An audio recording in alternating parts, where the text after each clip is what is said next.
Hello everyone, Steve Tober with Dennis Jones for NJ Hotshots and Sideline Chatter, looking at the playoff semifinals coming up this weekend. And Dennis, let's begin first.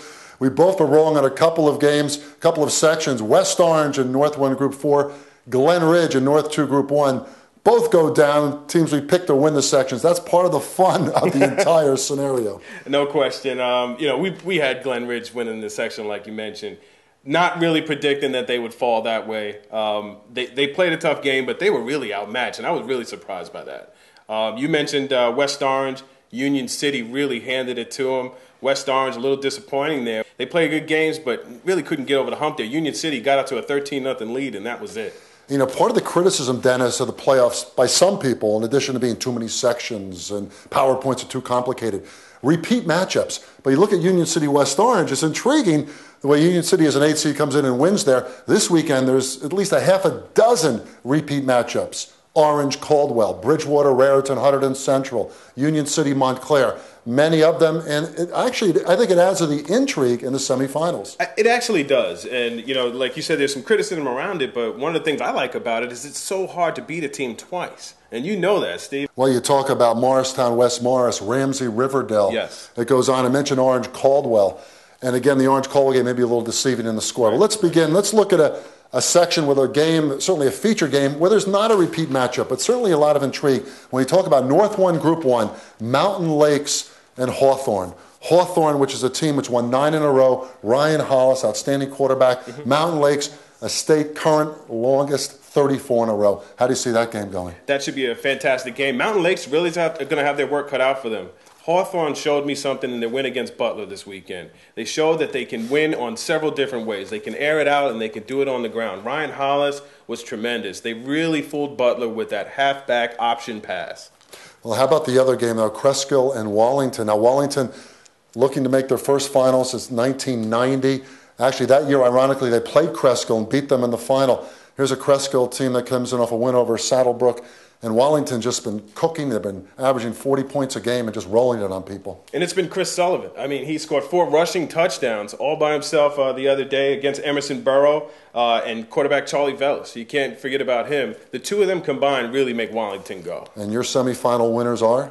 I got Mountain Lakes and Wallington. Well, I'm going to go Hawthorne and Wallington. Okay. I'm going to go against the herd, but I think Coach Fusco's team could be in trouble against John Passero's Hawthorne squad. Let's move to North 1 Group 2. Ramsey Riverdale. Again, a rematch from a regular season game won by Riverdale 21-6. These two teams met at Giant Stadium last December, and Ramsey won that game. But Riverdale, here's a team that certainly has all the ingredients.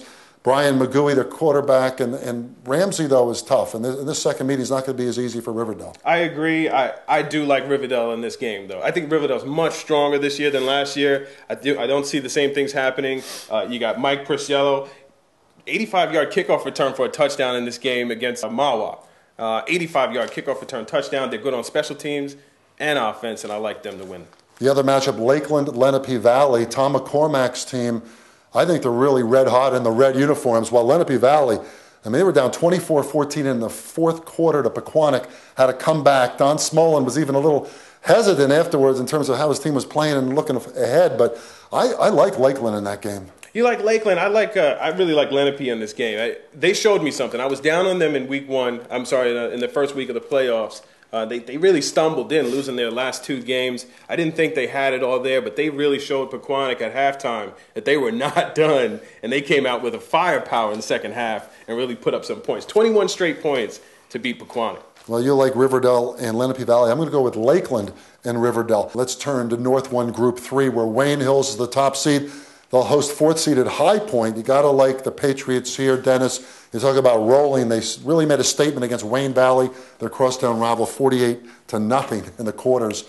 And Chris Olson's team on a roll right now. They definitely did make a good run there. Chris Olson's son, Kevin, the sophomore quarterback, played tremendous. Him and Brian Dallin really make the Patriots go there. Yeah. But they're going to have a tough game against High Point. I don't see them falling to High Point at all. But it should be a good, interesting matchup of 2 different style of teams. Now, the other game, everybody wants to go out and see. If they're not going to be watching St. Peter's Prep and Bosco, they want to see Old Tappan and Paramus when John Robertson goes up against Devin Fuller, Paramus versus Old Tappan. What a great battle of exciting quarterbacks. You're absolutely right. John Robinson, he had 4 rushing touchdowns in that game.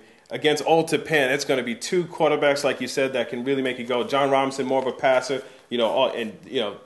Old Japan, they do so many different things well. I really like Devin Fuller. Well, so I think Wayne Hills, Old Japan, we probably agree on in that section. Definitely. Let's move to North 1, Group 4. Rematches, Union City at Montclair, an 8 seed versus a 4. 2 4-loss teams. This game, though, I think it could go right down to the wire. Wilbur Valdez has Union City playing great football after beating West Orange, and Montclair with Khalif Herbin. They're explosive. 4.3 in the 40, 5.7 power keg of a runner. It's going to be an interesting game. Yeah, Urban can score a touchdown off of any play. It seems like even broken plays he takes for distances. So, like you mentioned, the 5 touchdowns there. I like Montclair to knock off Union City in this game, and Fiore maybe get a chance to go to a championship game. Well, maybe that also it could make a 20-year redux. If we look to Friday night, Randolph hosting North Bergen. I like the Rams here to stop Peter Ramaman and North Bergen. Randolph has been really going. They're on all cylinders. They're a top 20 team this week. I think we're going to have a Randolph-Montclair to celebrate the 20th anniversary of the greatest game ever played. That would be fantastic. And you go back to that time when Randolph was in the sectional title game 9 straight times. It could be a repeat of that type of era. However, I'm going to say North Bergen's going to win that game. Wow, Dennis with the upset special so far. All right, let's move on now to Section 2. We'll begin with Group 1. Verona at New Providence. I'll tell you, I think the Hillbillies, Lou Rassiopi is one of the most underrated coaches, I think, in North Jersey. The Billies always play well at this time of the year. They've got it going. Matt Rosenfeld passing, Cooper Neal running, Bobby Casslander, outstanding receiver and also return man. Although the sentimentality with New Providence, Frank Patona's final season, Jack Cole, a quarterback, a great running game. It's going to be an interesting game. I actually like the Billies in the upset. I like them too. However, I just want to mention, New Providence and Vinny Fuschetta was pretty much the man in that game. Punt returning and blocking punts, and he was all over the field. I really like the fact that they can make it go with him. But you're absolutely right there. I think I'm going to go with your pick there on that one. And the other game there, Lincoln and Dayton. Now the wild card in this game is Dayton quarterback Anthony Chiaffi out with a broken hand. Lincoln is rolling now after the big one over Glen Ridge. I think the athletes for Lincoln are going to be too much for Dayton. I absolutely agree. There's no question about it. Tyron Stevens turns it on at any time. He's too good of an athlete to pretty much game plan around. So I like Lincoln there. And we both agree there. Let's move to Group 2. The rematch from a regular season game only a couple weekends ago. Orange at Caldwell. Contrez Hunter came through in the second half against Summit. They were down 28-14. He leads them to victory. Some heroics by his defenders, special teams, a field goal in overtime. Malcolm Bagley, you talk about what they can do in terms of the receiving game. Anthony LeGrier running the ball. Orange is going to be tougher for Caldwell this time, although the Chiefs certainly at home have to rate a slight edge. Yeah, absolutely. And, the rematch, like you said, they took care of them. Actually, Orange won that game 10-7. The playoff game last year. Last playoff game. And, there could be revenge, on the mind of the Caldwell guys, but I like Orange in that game. There's too many talented guys on that team. I really like what Coach Randy Daniels is doing with this team. Bagley, Contrez, Daquan Boyd on defense, just talent all around there.